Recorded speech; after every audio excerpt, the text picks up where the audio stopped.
Welcome back جی. ہماری گفتگو ہو رہی ہے ڈاکٹر سنبل خان سے. ڈاکٹر صاحبہ, ایک تو چلے گلف اسٹیٹس کے اپنے مسئلے مسائل ہیں, پاکستان اور سعودی عربیہ کی ایک الائنس ہے, وہ ہم جانتے ہیں. ایک اور الائنس ہے جو آپ کہہ سکتے ہیں از اپوزڈ ٹو دس, اور وہ ہے وہ جو ریجنل سیکورٹی انفراسٹرکچر جو اسرائیل قائم کرنا چاہ رہا ہے. ابھی شاید آج ہی اسرائیل کی جو ڈیفنس منسٹری کے چیف ہیں امیر بارام, وہ کہہ رہے ہیں کہ جی کیونکہ اب ایران کا کافی فائدہ ہو رہا ہے تو ہمیں اپنی الائنس سسٹم کو سپیڈ اپ کرنا ہے. اور انہوں نے کہا کہ جی دیکھیں امریکہ تو ہے ہی ہمارے ساتھ, لیکن بھارت کہہ رہے ہیں کہ from India through the U A E, یونان اور سائپرس تک ہم ایک الائنس بنا رہیں گے. اب یہ بڑی انٹرسٹنگ بات ہے کیونکہ سائپرس اور گریس کو انکلوڈ کرنے کا مطلب ہے کہ آپ ترکی کے ساتھ ڈائریکٹ پھڈا لے رہے ہو, جو یہ ویسے ہی ہر روز کہتے ہیں کہ جی ترکی از the next. ترکی تو ان کی لسٹ پہ ہے, ترکی ان کی لسٹ پہ تو ہے, ترکی ان کی لسٹ میں. ابھی حال میں وہ آرمینین جینوسائیڈ والی بھی بات ہوئی ہے, لیکن اب وہاں پر ہم نہیں جاتے because we will go off topic. تو یہ جو الائنس بن رہی ہے یا لوڈ ہو رہی ہے اسرائیل کی طرف سے, اور ہمیں پتہ ہے کہ پچھلے سال بھارت سے جو ڈرونز ہمارے خلاف استعمال کیے گئے ہیں, تو یہ پریکٹیکلی کتنا افیکٹو ہوگا, تو یہ پریکٹیکلی کتنا افیکٹو ہوگا, اور اگر ہم پاکستان کی بات کریں ہمارے لیے کتنا خطرناک ثابت ہو سکتا ہے. جی دیکھیں جی, پاکستان کو تو جو اس الائنس سے خطرے ہونے تھے اسرائیل اور انڈیا کے اسپیشلی الائنس سے, وہ ہم آلریڈی بھگت رہے ہیں اور بہت عرصے سے بھگت رہے ہیں. اس میں تو کوئی شک کی بات نہیں ہے. ان کی جو سیکیورٹی ریلیشن شپ ہے, ان کا جو انٹیلیجنس کا رول رہا ہے ایون ان دی آکیپائڈ کشمیر, ان کا جو انٹیلیجنس کا رول رہا ہے وہ آئی تھنک ہماری سیکیورٹی اسٹیبلشمنٹ اور جو لوگ اس چیز کو واچ کرتے ہیں specially defence cooperation, intelligence cooperation, وہ بہت ہی اسٹرانگلی اور بہت پہلے سے ویزیبل ہے. اس میں میرے لیے کوئی نیا ایلیمنٹ نہیں ہے. جو ایلیمنٹ تھوڑا سا چھپا ہوا تھا, جسے کہوں گی جو کچھ لوگ دیکھ رہے تھے بہت کلیئرلی, میرے خیال میں عام ہماری پبلک کی سامنے بہت کلیئرلی نہیں آیا ہوا تھا, وہ اس میں یہ جو ایران اور اسرائیل اور بھارت کا جو اکائی تھی اس کے اندر جو تیسرا نطقہ تھا وہ یو اے ای کا تھا. یہ بیچ میں ایک آئلینڈ جو بنتا تھا جس میں یہ دونوں کی کافی جو ایک آپس میں گٹھ جوڑ تھا, وہ اتنا کلیئرلی سامنے نہیں آیا تھا. لیکن کچھ سالوں سے اسپیشلی افغانستان کو لے کے یہ ہمارے جو پاکستان کو جو ٹی ٹی پی اور جو specially after the Taliban take over, یہ جو تھی ہمارے خدشات جو تھے وہ کافی حد تک ہمیں یہ فیل ہو رہا تھا. اور بہت ساری بیکاز ہم اپنے مسلم ممالک ہیں, ہمارے بہت طرح کے ان کے ساتھ ہر قسم کا لنک ہے یو اے ای کے ساتھ, ہماری لوگوں کا لنک ہے, پراپرٹیز کا لنک ہے, ایک طرح سے بہت کلوز پارٹنرشپ بھی رہی ہے پاکستان کی. ہسٹوریکل لنکس ہیں, وہ ایک ہی خطے میں ہم لوگ اکٹھے ہیں. تو ہم نے اس چیز کو کافی بیہائنڈ دا سینس کو جو ہمارے خدشات تھے یا جو ہمیں ایشوز آ رہے تھے اس کو رکھا تھا.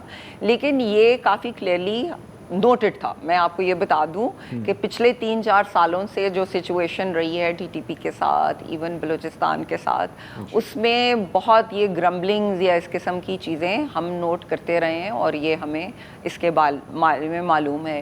مین چیز جو آئی تھنک جو سامنے آئی ہے, جو کافی عرصے سے جو گریٹر اسرائیل کی بات ہو رہی ہے, آپ نے سائپرس اور گریس کا ذکر کیا, میرے خیال میں وہ گریٹر اسرائیل کا حصہ بن رہے ہیں.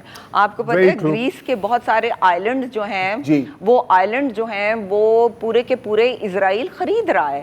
اسرائیل اور ویریس کائنڈز آف فنڈز ہیں جو بہت گرے قسم کے فنڈز ہیں, جس میں آپ وہ کہتے ہیں وہ گلوبل کیپٹل کے جو فنڈز ہیں, وہ پورے کے پورے وہ آئلینڈ جو ہے وہ خرید رہا ہے. میرے لیے جو اسٹریٹجی نظر آ رہی ہے, مجھے کیوں اسرائیل ایسا کر رہا ہے, اور یہ کیوں اتنا چھوٹا سا ملک ہوتے ہوئے, خود بھی تو بہت ایک چھوٹا سا امبیٹل سا ملک ہے, اوپر سے حزب اللہ ہے, یہاں سے پوری قسم کی عرب کنٹریز ہیں جن کے ساتھ کسی کے ساتھ اس کے بہت اچھے اور کلیئر ریلیشن شپ نہیں ہے. جارڈن میرے خیال میں ایک کالونی ہے, میں اس سے زیادہ بات نہیں کروں گی. آئی تھنک کوئی کالونی ہے, اٹس جسٹ اٹس جسے کہتے ہیں نا فارورڈ آپریٹنگ بیس ہے, ایک فارورڈ آپریٹنگ بیس ہے, اس سے زیادہ اس کی کوئی وہ نہیں ہے ویلیو. تو وہ کیوں یہ ایسے کر رہا ہے؟ دیکھیں جب بھی جنگ ہوئی ہے ہم نے دیکھا ہے وہ اپنی پاپولیشن, بہت ساری جو سویلین پاپولیشن ہے, وہ سمجھتا ہے کہ یہ جنگیں یہاں پہ جاری رہیں گی. جو انسٹیبلٹی اس نے پھیلائی ہوئی ہے اسرائیل نے, بیکاز وہ اس کا آپ کو امپیکٹ نظر آ رہا ہے. یہ کانسٹنٹ ایک وار ہے, کانسٹنٹ وار میں اگر وہ جا رہا ہے تو اس نے اپنی پاپولیشن کے ساتھ کیا کرنا ہے, ان کو بھی تو کہیں انہوں نے سیکیور کرنا ہے. تو یہ گریٹر اسرائیل میں, سائپرس میں, گریس میں ان کی ابھی بھی جو جنگ ہوئی تھی, بہت ساری ان کی سویلین پاپولیشن جہاز پکڑ کے ادھر چلی گئی تھی. سو وہ ادھر کچھ لوگوں جی, تو ایک طرح کی وہ ان کی اسٹریٹجک ڈیپتھ بن رہی ہے. ابھی یہ میں یہی اور آپ نے صحیح کہا, کیا بات, فینٹاسٹک. جی جی جی, یا وہ ان کی اسٹریٹجک ایک وائڈر جو ہم گریٹر اسرائیل ہے, وہ صرف ادھر مڈل ایسٹ میں نہیں پھیل رہا, وہ میڈیٹرینین میں بھی پھیل رہا ہے. اور وہ جب اس طرح کی, کیونکہ انہوں نے اپنی پاپولیشن کو بھی تو تحفظ دینا, سارا دن وہ بامبس کے انڈر تو نہیں رہیں گے نا, بنکرز میں تو نہیں رہ سکتے. آپ نے کیا سوچا ہے ان کے بارے میں؟ انہوں نے یہی سوچا ہے کہ جب کچھ ایسا موقع آئے گا وہ اپنے گھر ادھر رکھتے ہیں, اپنے بزنس ادھر رکھتے ہیں, لیکن ان کو جہازوں میں, شپس میں ڈال کے وہ پھیلا دیں گے.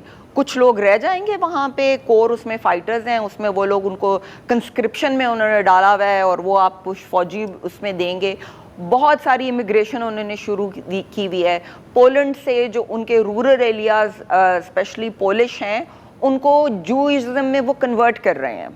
سو وہ جوڈیزم ان کی کنورژن ہو رہی ہے, اور ایسٹ یورپینس کو وہاں پہ موو کر رہے ہیں, جن کو پورے کے پورے وہ ویسٹ بینک میں گھر, پراپرٹیز, وہاں کے رورل ایریاز جن کے پاس چھوٹے چھوٹے گھر تھے, اپارٹمنٹس تھے, ان کو وہاں پہ بینیفٹس مل رہے ہیں. وہ لوگ وہاں پہ بیٹلڈ ہو کے, وہ بنکرڈ ہو کے بیٹھ جائیں گے, لیکن بہت ساری جو پاپولیشن ہے وہ وائڈر نکلے گی. یہ مجھے اس کا پورا پلان نظر آ رہا ہے.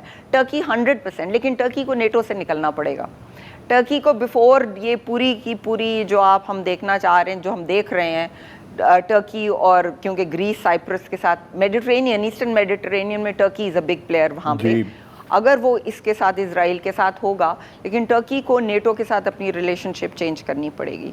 یہ ایونچولی کچھ اس طرف مجھے جاتا ہوا نظر آ رہا ہے. جی, ویری انٹرسٹنگ, یہ پہلی بار میں سن رہا ہوں. ویسے نیٹو سے اب نکلے نہ نکلے, نیٹو کون سا نیٹو؟ نیٹو آپ سے ہی نکلا ہوا ہے. ہاں ہاں, ایک وقفہ لے.